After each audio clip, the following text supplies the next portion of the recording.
Hey guys, welcome back to Rooted Homeschool. I'm so glad you're here. If you're new here, I'm Christina. I'm a mom of 5, and today I'm sharing with you what we eat in a day. So about a week or two ago, I did share one of our favorite quick, easy, go-to dinners, and today I'm actually going to share with you breakfast, lunch, and dinner, and maybe a healthy snack or treat or two. So if you're interested in what we eat in a day, stay tuned. It's going to be fun and delicious.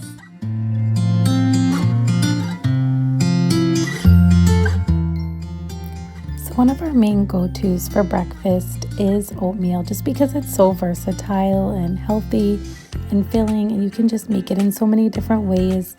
Even just each family member can make it in their own way on any given day. So we just make the same basic oatmeal for everyone.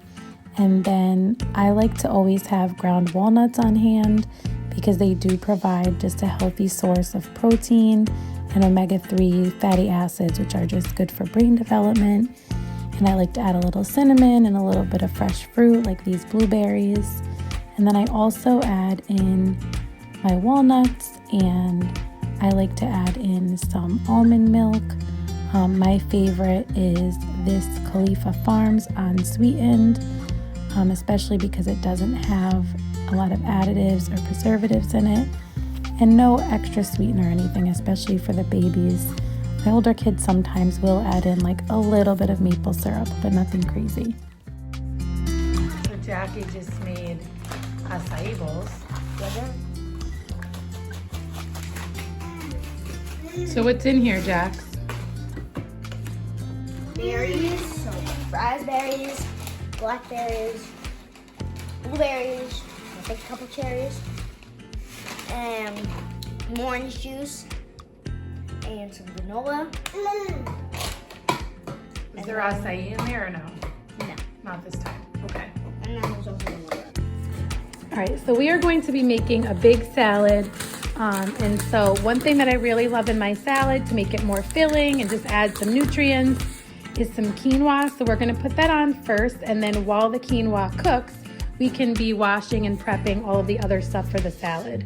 So I like to cook it in vegetable broth because this is going to give it just a little bit more flavor. It's not necessary. Sometimes I do it in water and I just add like garlic and onion powder and stuff like that.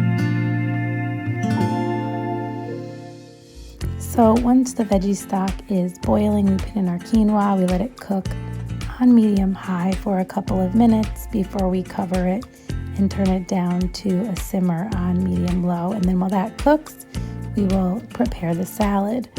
And so we break it up with our hands instead of cutting it because it keeps it crunchier. And then we'll just cover the quinoa and turn it down to medium-low. Don't mind my messy stove that needs to be cleaned. And then here you'll see us looking for the top of the salad spinner. It's kind of a running joke that we always have to go on a scavenger hunt for it because Sethi loves to play with it. He just, for whatever reason, has a fixation with it. And this particular day, we were not able to find it. So Seth and Justice were drying it off the lettuce with paper towels. So a little labor intensive, but we added cucumbers and onion and chickpeas and quinoa and sunflower seeds and our favorite balsamic dressing. It's a super healthy feeling salad. On this particular night, we were making one of our favorites, which is cheesy shells, which doesn't have any actual cheese, but the base is butternut squash, which we cut and cover in oil and put in the oven at 350. While that's cooking, we just started prepping our Brussels sprouts, which we'll roast, and the other veggies, which will get blended along with the butternut squash once it's cooked.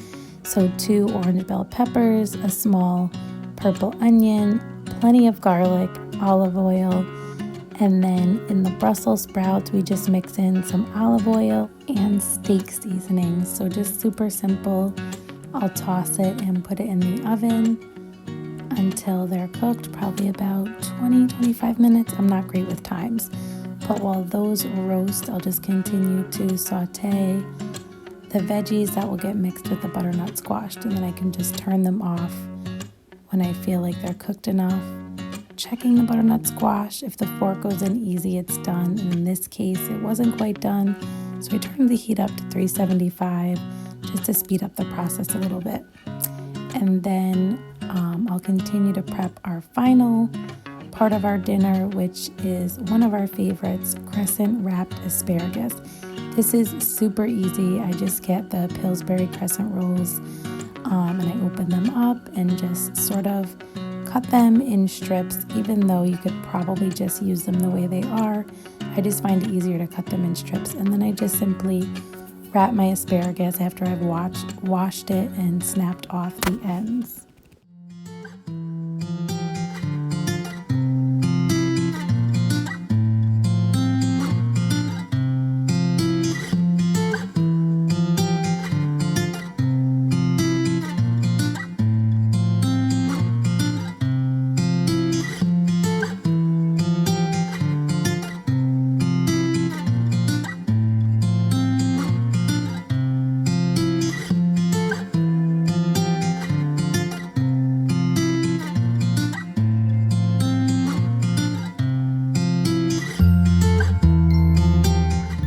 Unfortunately, Seppi would not stop tasting the raw dough no matter how hard we tried.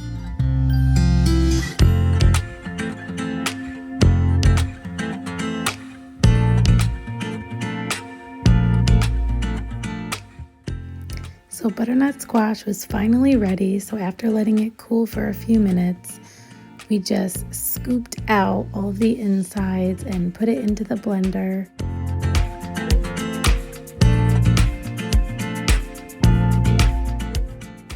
Seth just added in some almond milk and some plant-based butter, as well as a teeny tiny bit of cayenne pepper, good amount of garlic powder, and some paprika. So then we started boiling the water for the pasta and continuing on our second batch in the blender, adding in some nutritional yeast for some good B12 and cheesy flavor. Put on some medium shells, so about 1.5 boxes is the right amount for us. To have enough for people to have seconds. Then as you can see, we have all the butternut squash and veggies and seasonings pureed, and we're just sort of keeping that warm while we wait for the pasta to finish up.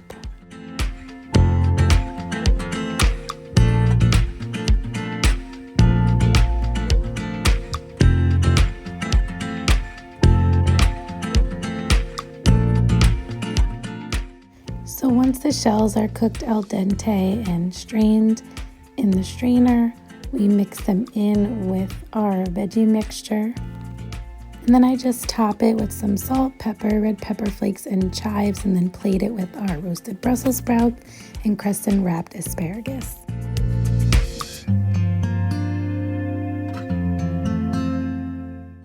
So our favorite nighttime treat is our smoothie bowls. Even though on this particular day we did have them in the morning as well.